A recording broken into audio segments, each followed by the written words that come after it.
Hi అండి, నేను చిన్నిని. మనం ఈరోజు పెప్పర్ చికెన్ చేసుకుందాం. పెప్పర్ చికెన్ తీసుకున్నానండి, ఒక హాఫ్ కేజీ. దానికి కావాల్సిన ఈ ఉల్లిపాయలు, సాల్టు, కొంచెం కొత్తిమీర, కారం, కొంచెం ధనియాల పొడి అంటే గరం మసాలా, పసుపు, అల్లం వెల్లుల్లిపాయ paste, main ingredient pepper powder, కొంచెం కరివేపాకు, పచ్చిమిరపకాయలు.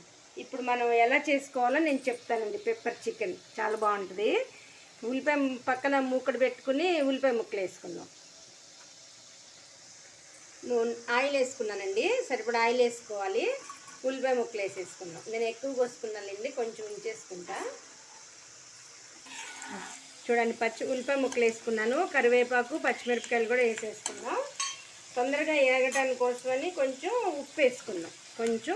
ఫస్ట్ ఉప్పు వేసుకుంటున్నాను. ఇప్పుడు దీన్ని ఉల్లిపాయ ముక్కలు వేగిపోయినాక నేను మళ్ళీ చూపిస్తాను.